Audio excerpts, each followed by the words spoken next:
The immortal John Hancock here, and today I thought I'd talk about 10 things that you need to know about modern gaming. I get asked all the time, do you play modern games? I do. I actually play quite a bit when I can. I am limited on time, between my family, teaching, my YouTube. My time actually for sitting down and enjoying a game is limited. That doesn't mean I don't do it. This last weekend I just got done playing some modern games and thinking, gosh, what are some things that people need to know about modern games? Maybe you're out there and you haven't touched a console or a computer in 10 years, 15 years of actually playing down and sitting and enjoying some games. Well, this video is for you. Maybe it's just some things to think about before you jump in to play some modern games. So here we go. Number one. So you don't need a console to start gaming. I think a lot of people forget that games are everywhere now. Tablet, phone, there's some amazing games out there and they're considered modern gaming. And so enjoy it, Download something for free, check it out. And, be surprised. You may enjoy it more than you think. It's important to research what you like. There is so much content out there, it's easy to get overwhelmed. And, advertising is everything, and so sometimes a great game can get overlooked because it's not advertised. And so research something. Research what you like. What are some games that you like to play? Do you like puzzle games, racing games, sports games? Those are typically the games that I would recommend starting with, as games that you remember playing that you like, and finding if that game is on an actual console or a computer. Also, I think it's important to know that games can be cheap and expensive these days. That admission price that you pay, that 99 cents maybe on a mobile game, or something that doesn't include all the content, be careful what you purchase, because sometimes it's kind of the Trojan horse where the upfront cost is free or cheap, and then you find out that you have to pay a lot of money to continue to play, also known as pay to play. I hate that. I really don't. I really don't like that at all. It bugs me. Not my type of games, but maybe you're that person that likes to play one game and it doesn't matter what it costs because you get some enjoyment out of it. And that's alright. Alright. Also, it's important to know, on the same note, that additional fees may be required to continue playing. And a good example is that, if you buy a PS4 or an Xbox One, there's an annual upfront cost if you want to play any online gaming. That's $60. You can sometimes get sales on that, but it is a fee that they don't advertise too much. And you get some great content for that. I pay for both per year just because of the amazing content that's offered, but for some people that might be annoying or not worth it. So it's something to consider. Even with the upcoming Nintendo Switch online capabilities that they're going to roll out next year, it is going to start costing. It's not going to be that much, but for some people they may not want to pay it. Also, extra controllers are expensive. The average controller costs $60. If you get an aftermarket controller, it's going to cost significantly less than that.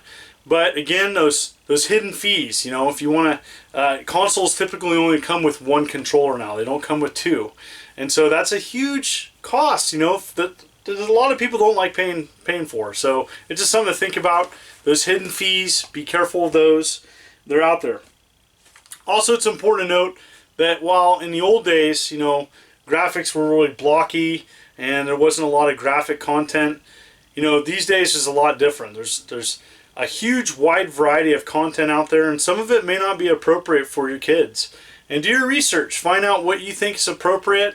I'm not here to tell you what's right for your kids or your family, but again, research and find out. Look at that ESRB rating, and it says exactly what is in a particular game. There might be violence, there might be adult content, and that's something to think about before showing your kids or allowing your kids to play something, because it's not, games aren't made for everybody to play anymore. And there's a lot of games that I won't play, especially around my kids, because I don't think it's right for me or my family. And so just something to think about. Other thing, cheaper is not always better. And so sometimes you'll see a game and you'll want to get it because it's on sale or on clearance. You're like, oh my gosh, I can't believe it's that cheap. it might be cheap for a reason. And so especially these days, a lot of the content on a modern video game is connected to playing with other people. And so you don't want to purchase a game only to find out that nobody else is playing it, especially if it's requiring like online connectivity or something.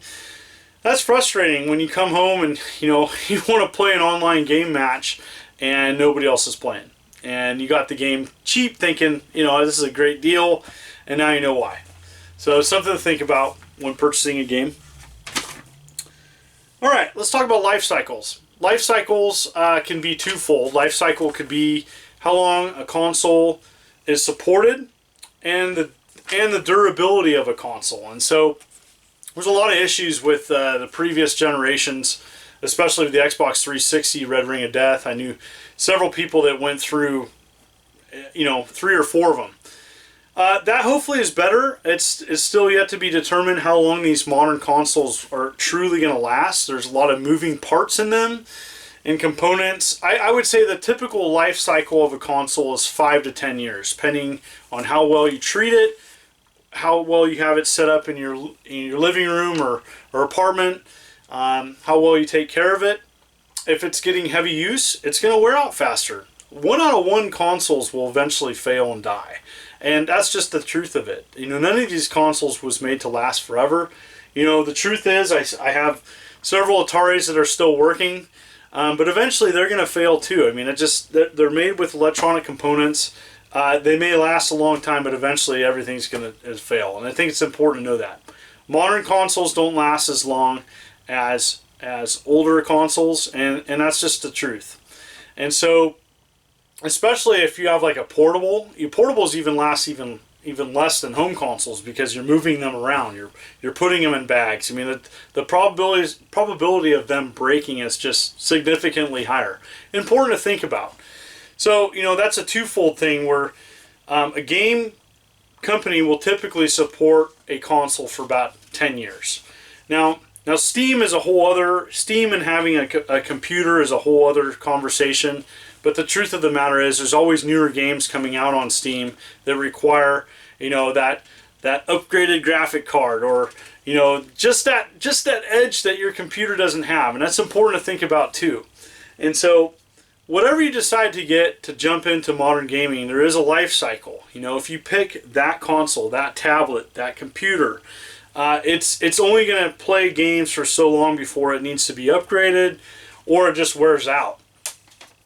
Who will be playing in your home? And that's important. If you are just playing by yourself on a console, PC, tablet, phone, then it's important to know that. If other people are playing or getting use out of a console or PC, it's important to determine what does everybody like to play. If you find that you're not going to be playing the majority of the time, then asking other people in your household, what do they like to play? Because one thing that's really frustrating, this happens all the time, is that a family will get, I'm going to buy this console because I think my kids are going to love it, only to find out that the kids like video games that are never offered on that. And it's really frustrating. Or someone thinks, I'm going to buy a PC to play modern, current Nintendo games. Now, truth is they can be emulated, but for the majority of people, they're not going to do that. So it's important to think about that.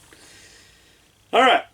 Modern can be retro as well. So, as many of you know out there, I'm a huge retro gamer and collector. And so, I honestly, if you don't have any retro video games and you just want one console or even, a computer to play everything, I think that's, the way to go. Because really there's so many options. There's so many either remakes of classic games or compilations or even just upgrades of old school games available, across the field, whether it's tablet, PC, phone, you name it. And it's great. There's a lot of choices out there. So, really, if you want to dabble with modern gaming, it's not like some huge barrier here where like if you modern game then you can't retro game with the same console. The truth is there's compilation discs and compilation collections available for everything, even old school arcade games. And so something to think about. I think it's also important to know that you need to try before you buy. And there's a lot of ways of doing that. There's demos. You can download a demo of something. You can go to a store. You can check out a kiosk that's offering the game to play. You can also go on YouTube or Twitch and see other people playing a game, thinking, is that something I want to check out? Just do your research. I think it's important to know that you have to do research before you find what you like. And, a lot of people, they may hear a game's great, but until you play it, you may not realize if it's right for you. And that's really important, because, I had a friend that, he just doesn't like platform games. And so, a good example, there might be a great platform game out there, but my friend's not going to like it because that's not his thing. And so it's important to know that, a game console may have some great games, but if those games don't match what you like to play, it's not going to be a good fit. And last and finally, it's important to shop for deals and wait for a sale. And that's so true. Holidays is coming up right around the corner, and not everything's going to sell great. And there's going to be some great deals for people that can wait. And, especially even like right after the year, after Christmas and everything in January, you're going to find some awesome clearance stuff. And so even another thing to think about is, to make these game stores need to make room for new product. And so if you're not buying digital, there might be a good sale on like last year's awesome game, because it's making room for something different. And so I've gotten a lot of sales and stuff on new games, but not this year's newest game. And so that's kind of cool. Sometimes you can get a good deal for that. Anyways, I hope this information helps anybody that's thinking about dabbling with modern gaming or hasn't touched modern gaming. I just wanted to give some information, and state, I'm just a gamer. I don't classify myself into one category per se. A lot of people know, I'm a major collector.